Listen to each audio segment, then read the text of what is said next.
ऐसा कोई भी नहीं मरा था जैसे यीशु मसीह मरे थे, लेकिन उस मृत्यु में भी, उस मौत में भी वो मृत्यु ने उसको ना रख पाया और वो दोबारा जीवित हुए। ऐसे दुनिया में कोई भी नहीं है जो मरा और जीवित हुआ। और उसका प्रूफ था कि हजारों लोगों ने उनको देखा था और जिस कब्र में उसको डाला गया था वो कब्र खाली था, तीसरे दिन ही खाली था।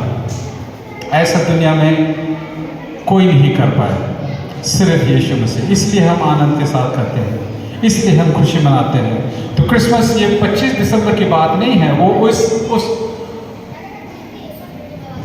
यीशु मसीह के जन्मने की बात है कि वो पैदा हुए थे। किस दिन पैदा हुए थे उसे कोई फर्क नहीं पड़ता, किस दिन मरे थे उसे कोई फर्क नहीं पड़ता। फर्क ये पड़ता है कि उसे वो आए, हमारे बीच रहे और हमें ये सब सिखा के गए। मरने के बाद भी उन्होंने हमें पवित्र आत्मा दिया है, होली स्पिरिट दिया है। और इसके कारण हम जानते हैं कि ये जीवन ये सच्चा है, परमेश्वर सच्चा है, एक ही परमेश्वर है। लोग कहेंगे अलग अलग धर्म, अलग अलग परमेश्वर है। लोग कहते हैं कि नहीं, आप लोग धर्म की बात करते हैं, हम लोग धर्म की बात नहीं करते हैं। हम लोग ईश्वर की बात करते हैं, परमेश्वर की बात करते हैं, प्रेम की बात करते हैं, अनंत जीवन की बात करते हैं, पापों की क्षमा की बात करते हैं, अनुग्रह की बात करते हैं। और उसी तरह जैसे यीशु मसीह एक अद्भुत रीति से आए, उसी तरह परमेश्वर ने हम सबको भी एक अद्भुत रीति से बनाया है, यूनिक बनाया है, अलग अलग बनाया है। आप अपने आप को देखिए, दूसरों को देखिए, क्या आप दूसरों की तरह लगते हैं? नहीं लगते। हम सब अलग हैं, हम सब अलग हैं। बाइबल कहती है कि हम लोग एक मास्टरपीस है। मास्टरपीस मतलब समझते हैं? आपके जैसा कोई दूसरा नहीं है। इसलिए हम लोग आजकल देखिए, वो आधार कार्ड में देखिए आपको फिंगरप्रिंट लेते हैं, है ना, आपके आँख की आइरिस रीडिंग लेते हैं। ऐसा कोई हुआ है जो आधार कार्ड में एकदम सिमिलर है, बराबर है, सेम है? नहीं हो सकता। हम सब अलग हैं और परमेश्वर ने हम सबको अलग रीति से परिपूर्ण किया है, ब्लेसिंग्स दिया है। काम करता है, कोई इंजीनियर है, कोई डॉक्टर है, कोई वैज्ञानिक है। क्या कोई बराबर है? कोई बराबर नहीं है। हम लोग सब अलग हैं। मैंने परमेश्वर को ग्रहण किया तो उसके पहले मैं भी एक सामान्य डॉक्टर था, है ना। परमेश्वर ने जब मुझे चैलेंज किया, क्योंकि डॉक्टर तो सब होते हैं, तुम कैसे अलग हो? तुम जो इलाज करते हो कोई दूसरा डॉक्टर भी कर सकता है, तुम जो दवाएं देते हो दूसरा डॉक्टर भी दे सकता है। उसी तरह कोई टीचर जो पढ़ा रहा है वो दूसरा टीचर भी पढ़ा सकता है। तुमने अलग किया है। और जिस दिन ये चैलेंज दिया परमेश्वर ने, उस दिन से मैं बहुत ही अलग हूँ। कई बार मेरे पेशेंट भी बोलते हैं, डॉक्टर आप थोड़ा अलग है। क्यों है अलग? क्योंकि परमेश्वर का पवित्र आत्मा हम पर है। जब परमेश्वर का पवित्र आत्मा आपके अंदर है, आपके ऊपर है, आप लोगों की तरह ना दिखेंगे, ना काम करेंगे, ना उनकी तरह सोच होगी, ना उनकी तरह आप दुनिया से अलग हो जाएंगे। और यही चीज जब परमेश्वर आप लोगों को जब चुनता है तो अलग अलग रीति से चुनता है। हम सब परमेश्वर के चुने हुए लोग हैं। आप ऐसे ही नहीं आए हैं, आप इसलिए यहाँ पर हैं क्योंकि परमेश्वर ने आपको चुना है। आप देखिए आपके आसपास, आपके अड़ोस पड़ोस में कितने लोग होंगे, कितने लोग होंगे, हजारों लोग होंगे, लाखों लोग होंगे। उनके बीच में से आपको उठा करके लाया है। क्यों लाया है? परमेश्वर को वचन सुनने के लिए, ये जानने के लिए कि आप अलग हैं, यूनिक हैं, अलग, एकदम अद्वितीय हैं, आपके जैसा कोई दूसरा नहीं है। और परमेश्वर आपके द्वारा अपना काम करना चाहता है, दूसरे के द्वारा नहीं, आपके द्वारा। आप अपने आप को सोचिए। बहुत सारे लोग ना कंपेयर करते हैं कि मैं उसकी तरह दिखना चाहता हूँ, मैं उसकी तरह काम करना चाहता हूँ। नहीं, इंडिया में तो वो प्रोग्राम सब चलता है टीवी में ना, कि इंडियन आइडल या फिर कुछ, मतलब लोग हीरो की तरह बनना चाहते हैं। लेकिन मैं आपको ये कहता हूँ, परमेश्वर आपको हीरो बनाना चाहता है, आपको हीरोइन बनाना चाहता है, आपको अलग उठाना चाहता है। आपको किसी को कॉपी करने की जरूरत नहीं है। लोग बोलते हैं कि मैं उसकी तरह गाना गाना चाहता हूँ, उसकी तरह बजाना चाहता हूँ, उसकी तरह गिटार बजाना चाहता हूँ, उसकी तरह गाना गाना चाहता हूँ। नहीं, आप अपने तरह करेंगे। और किस लिए करेंगे? परमेश्वर की महिमा करने के लिए। बहुत सारे लोग काम करते हैं, किस लिए कमाते हैं? रोटी कमाना है, पैसा कमाना है, खाना है, इसके बाद क्या करना है पता नहीं। जीवन में हर किसी का एक मकसद है। ये ईश्वर ने हमको एक मकसद दिया, हमारा एक टारगेट है, हम उसको पूरा करेंगे। और ये परमेश्वर कहता है कि हर किसी के लिए एक एक टारगेट है। मेरे लिए अलग हो सकता है, आपके लिए अलग हो सकता है, कोई कॉमन टारगेट नहीं है। हम उस टारगेट को कैसे पहुंचेंगे, किस तरह से अचीव करेंगे, और परमेश्वर ये इंश्योर करेगा कि आप उस मकसद तक पहुंचे। कैसे करेंगे पता नहीं। आपके जेब में कुछ नहीं है, पता नहीं। आपको लगता है फ्यूचर एकदम ब्लीक है, दिखाई नहीं दे रहा, अंधेरा है, कुछ नहीं। ईश्वर पे भरोसा रखो, वो आपको अंतिम स्थान तक ले जाएगा।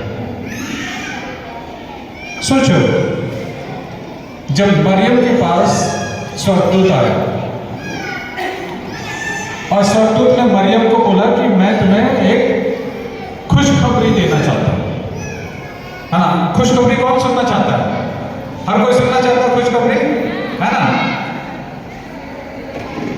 मरियम सोची कैसा खुशखबरी। तो स्वर्गदूत ने कहा उससे कि तुम एक बच्चे को जन्म देंगे, एक बच्चे की मां बनेगी, और उस बच्चे का नाम रखना इमानुएल, जिसको हम लोग यीशु बोलते हैं, जो मसीह है। उसका मतलब वो हमारे बीच रहेगा, उसका मतलब वो हम सबको उद्धार देगा, हम सबको बचाएगा। मरियम सोचने लगी ये क्या है, किस तरह का मैसेज है, किस तरह का खुशखबरी है। वो कहती है मैं तो शादी भी नहीं की, कैसे बच्चा हो सकता है। लेकिन परमेश्वर के लिए सब कुछ पॉसिबल है। और उसके बाद जो चैलेंज होता है मरियम का, जोसेफ को सपना आता है कि जिससे तुम्हारा शादी होने वाला है, शादी नहीं हुआ है, शादी होने वाला है, वो एक बच्चे की मां बनने वाले। जोसेफ, अरे मेरा तो शादी भी नहीं हुआ है।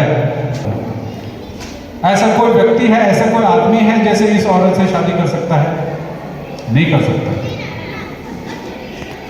जब परमेश्वर आपको चुनता है, ऐसे असंभव कार्य आपको देता है कि आपको विश्वास नहीं होता। स्वर्गदूत ने उसको कहा तो तुम धैर्य रखो, ये परमेश्वर की ओर से है, ये पवित्र आत्मा की ओर से है, तुम उससे अपनाओ। जो सब सोचा कि नहीं मैं तो ये शादी नहीं करूँगा। लेकिन उस चैलेंज को कैसे दोनों ने ओवरकम किया, मरियम ने और जोसेफ ने। ये आज की दुनिया में क्या, उस समय में भी एक ऐसा पाप था कि दोनों को मौत के घाट उतारा जा सकता था। लेकिन उस चैलेंज को दोनों ने स्वीकार किया, लोगों के सामने आए कि ये हमारा बच्चा है, ये परमेश्वर की ओर से है, लेकिन ये हमारा है। आज के दिन में ये बहुत असंभव काम है, उस दिन में भी असंभव काम था। जब परमेश्वर आपको चुनता है, लोगों के बीच में से आपको उठाता है, इसी तरह के असंभव कार्य आपको सौंपता है कि आपको ये काम करना पड़ेगा।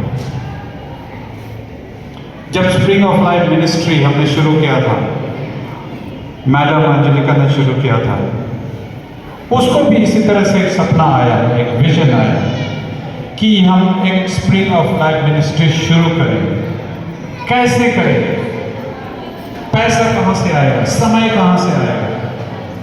लेकिन आज देखिए, इतना साल हो गया, आप लोग जुड़ते गए और मिनिस्ट्री आगे बढ़ती गई। आने वाले दिन में हम कहाँ पहुंचेंगे हमको नहीं मालूम है, लेकिन हम जानते हैं कि हम पहुंचेंगे। क्यों? क्योंकि परमेश्वर हमारे साथ है।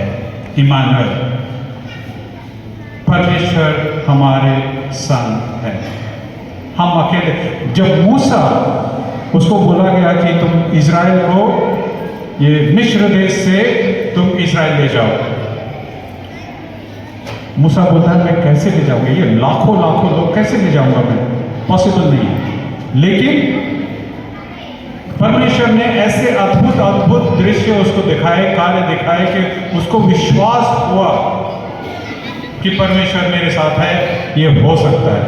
और जानने से पहले परमेश्वर से कहता है, परमेश्वर अगर आप हमारे साथ नहीं जाओगे मैं नहीं जाने वाला। और परमेश्वर उससे कहता है कि तुम जहाँ भी जाओगे मैं तुम्हारे संग हूँ। और इसीलिए हम आज मिनिस्ट्री को इस तरह से लीड कर सकते हैं। हम जहाँ भी जाएंगे, जिधर पहुँचेंगे, हम अच्छी जगह जाएंगे।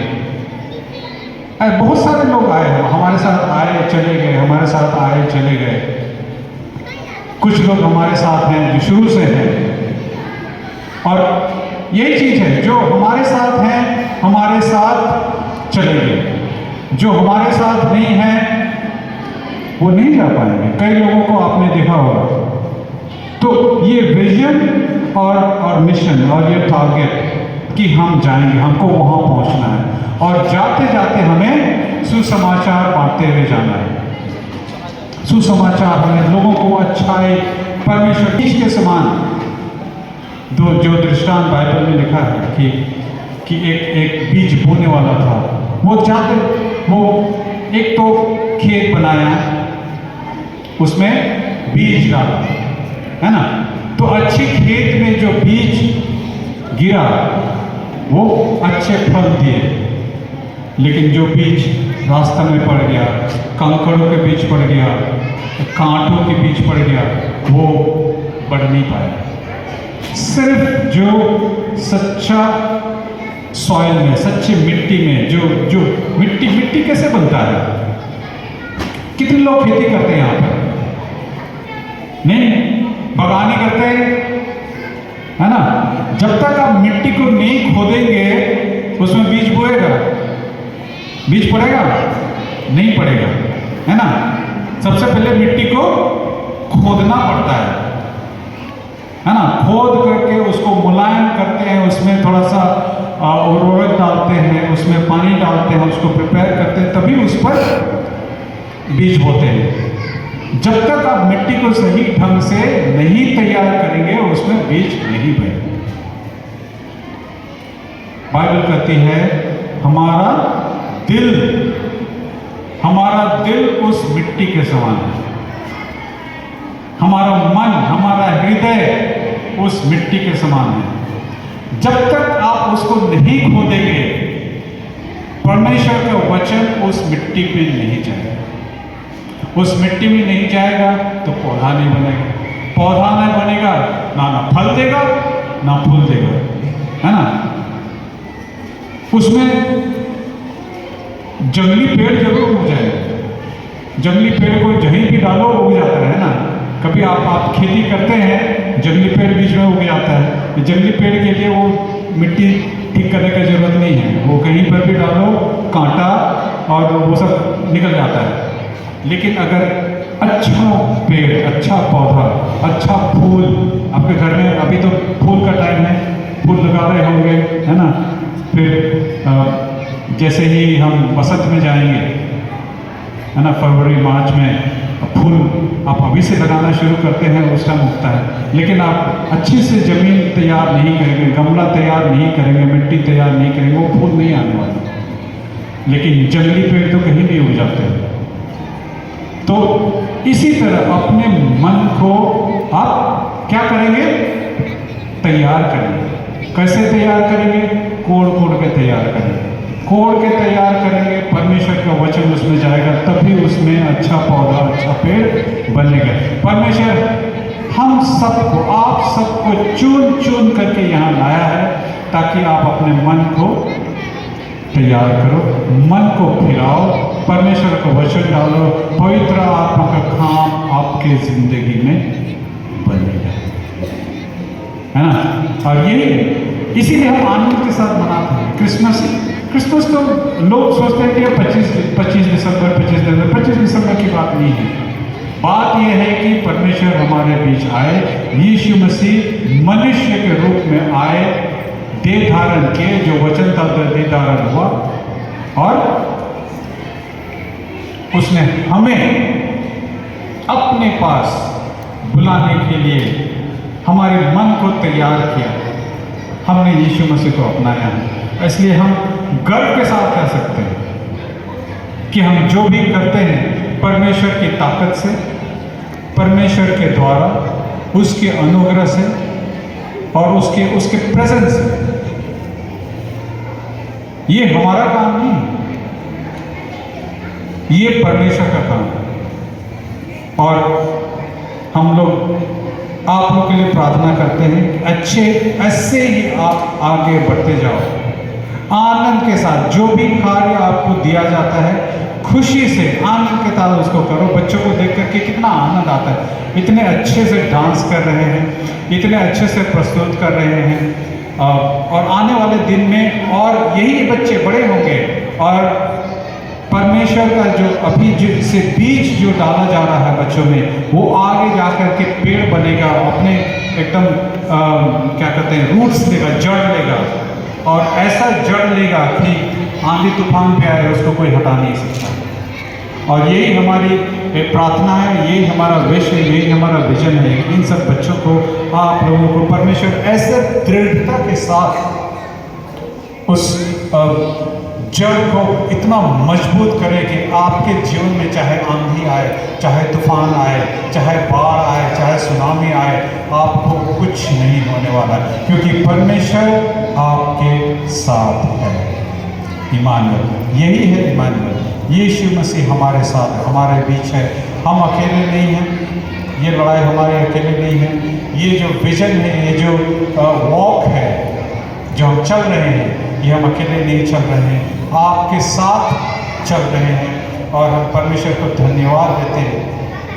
आने वाले दिन में भी हम आगे एक साथ आगे बढ़ते जाएंगे। और इस समाज को कैसे हम बदल सकते हैं, परमेश्वर के प्रेम में और उसके प्रेजेंस में। अब मैं ज़्यादा टाइम नहीं लूँगा क्योंकि आने में और भी प्रोग्राम है, तो बस इतना याद रखिए, यीशु मसीह यूनिक थे, अकेला, अद्भुत, है ना। आप कैसे हैं?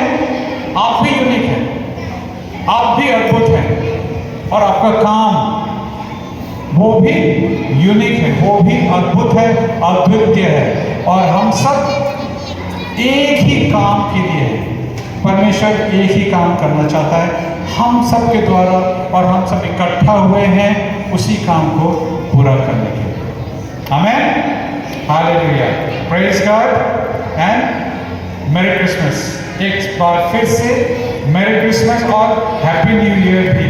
आने वाला साल बहुत ही जल्दी आने वाला है और हम बस अभी से तैयारी करेंगे और जाने वाले साल के लिए परमेश्वर को धन्यवाद देंगे और आने वाला साल की आनंद अभी से हम मनाएंगे। Amen. Merry Christmas and happy new year once again.